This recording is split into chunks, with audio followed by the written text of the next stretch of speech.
পারে, এই শওকত শাহজাহানরা, এই আরাবুল্লাহ থাকার পারে, হিংসা হতে পারে, কিন্তু ভাঙড়ের মাটি পবিত্র মাটি, এই মাটিতে কোনোদিন ধর্ম নিয়ে হানাহানি হয় না। সেখানকার আমি বিধায়ক। আর ওই অপদার্থটা আজকে এসে ভাঙড়ের মানুষকে কুলসিত করে গেছে, এর জবাব ভাঙড়ের মানুষ 1 তারিখে দেবে। অপদার্থ মনে করছে ওটাকে আমি। অপদার্থটা আজকে এসে কি বলেছে, ভাঙড়ের মানুষ নাকি ধর্মীয় উস্কানিতে ভোট দিয়েছে। অপদার্থটাকে বলে যাচ্ছি, এই ক্যালকাটা পুলিশের মাধ্যমে এই অপদার্থটার কানে পৌঁছাতে চাইছি। আসুন ভাঙড়ের মানুষের সাথে মিশুন। ভাঙড়ের হিন্দু, ভাঙড়ের মুসলিম, ভাঙড়ের দলিত, ভাঙড়ের আদিবাসী, ভাঙড়ের ব্রাহ্মণ, ভাঙড়ের পিছড়বর্গের মানুষের সাথে কথা বলুক। অপদার্থটা বুঝতে পারবে ভাঙড়ের মানুষ কত ধর্মপ্রাণ মানুষ, অন্য ধর্মের মানুষকে কত সম্মান দেয়, কোন ধর্মীয় উস্কানি ভাঙড়ের পক্ষে চলে না, সেটাকে জানিয়ে দেবে ভাঙড়ের মানুষ। সত্যি বলছি, সব থেকে বেশি দুঃখ আমাকে লেগেছে, আমি যখন বিভিন্ন জায়গায় যাই, ভাঙড় শুনে আটকে উঠে অফিসাররা বলে, কোন IAS IPS থেকে শুরু করে WBCS অফিসাররা, আমি তাদেরকে এইটাই বলি যে ভাঙড় আমি মেনে নিচ্ছি এই শওকত আরাবুলরা ভাঙড়কে খারাপ করে রেখেছে, কিন্তু ভাঙড়ের সাধারণ মানুষকে আপনারা জানেন না। আমি গর্ব করে বলি যে ভাঙড় এমন একটা জায়গা, ভাঙড়ের ইতিহাস দেখাতে পারবেন না ভাঙড়ের মানুষ ধর্ম নিয়ে কোনোদিন টেনশন করেছে, কারণ এই ভাঙড়ের মাটিতে ও সাম্প্রদায়িক শক্তির কোনো বীজ বপন করতে দেয় না। ভালো লাগে বিজেপি করে, ভালো লাগে তৃণমূল করে, ভালো লাগে ISF করে, ভালো লাগে কংগ্রেস করে, ভালো লাগে CPM করে, কিন্তু ধর্ম নিয়ে ভাঙড়ে কোনো মাস্তানি মাত্রা পর্যন্ত ভাঙড়ের কোনো মানুষ দেয়নি। এই অপদার্থটা ভাঙড়ের বাসীর কপালে ধর্মান্দোলিকে গিয়েছে আজকে।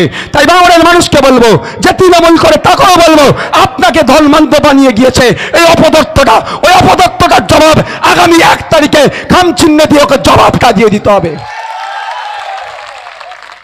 আদরের দুলাল তো সামনে 2000 পুলিশ, পিছনে 2000 পুলিশ লে ঘুরলে ভাববে কি করে মানুষের সুখ দুঃখের কথা? মুখে কোনোদিন হাসি দেখেছেন অপদার্থটার? হাসি দেখেছেন? অপদার্থকে আমি কোনোদিন হাসতে দেখিনি, প্রচুর ভিডিও আমি খুলে খুলে দেখেছি। বিশ্বাস করুন, আমি প্রচুর ভিডিও দেখেছি খুলে খুলে, যে বেটার একটু হাসবে কবে আমি দেখবো। একটা ভিডিও আমি দেখতে পাইনি। ও কি করে বুঝবে ভাঙড়ের মায়ের কষ্টের কথা? যদি উন্নয়নের আজকে বুলি উড়ে গেছে, আজকে গণতন্ত্রের বুলি উড়ে গেছে, আজকে আমার ডায়মন্ড হারবারে আমাদের দলের প্রার্থীর গাড়ি ভাঙচুর করেছে, ওনার গণতন্ত্র এটা? উনি ভাঙড়ে এসে গণতন্ত্রের পাঠ পড়াচ্ছে, ভাঙড়ের মানুষকে গণতন্ত্রের পাঠ পড়াচ্ছে, আর ওনার এলাকাতে আজকে আমাদের ISF এর প্রার্থীর গাড়ি ভাঙচুর হয়েছে, প্রাণে মেরে দেবে, বাড়িতে ঢুকে মহিলাদের ধর্ষণ করার হুমকি দিয়েছে। আজকে ভাঙড়কে এসে গণতন্ত্রের বুলি আওড়াচ্ছে, গণতন্ত্রের পাঠ পড়াচ্ছে। আমি শুধু অবাক হয়ে যাই, অপদার্থটাকে দেখলে। কিন্তু দুঃখের বিষয়, আমি তো চেয়েছিলাম বেটাকে পুরো ঠান্ডা করে দেবো, করে কালীঘাটে পাঠাবো, কিন্তু এখানে যারা ধর্মপ্রাণ মুসলমানরা আছেন, মাইকের আওয়াজ যাদেরকে যাচ্ছে যারা শুনছেন, সে তৃণমূলের কর্মী হলেও জবাব দেবেন, পৃথিবী থেকে কোরআন শরীফ শেষ হবে? বলেন।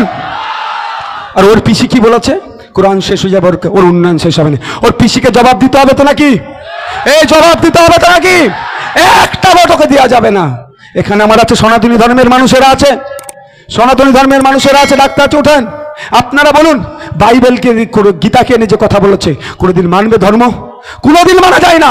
তাই ধর্মপ্রাণ মানুষকে বলবো, যেভাবে কোরআন শরীফকে অপমান করেছে, ঠিক একইভাবে বাইবেলকে অপমান করেছে, গীতাকে অপমান করেছে। মানে ধর্মপ্রাণ মানুষ, এই ভাঙড়ের মানুষ, যাদবপুরের মানুষ, এই অভিষেক ব্যানার্জির পিসিকে জবাব দিয়ে আমরা দেখিয়ে দেব।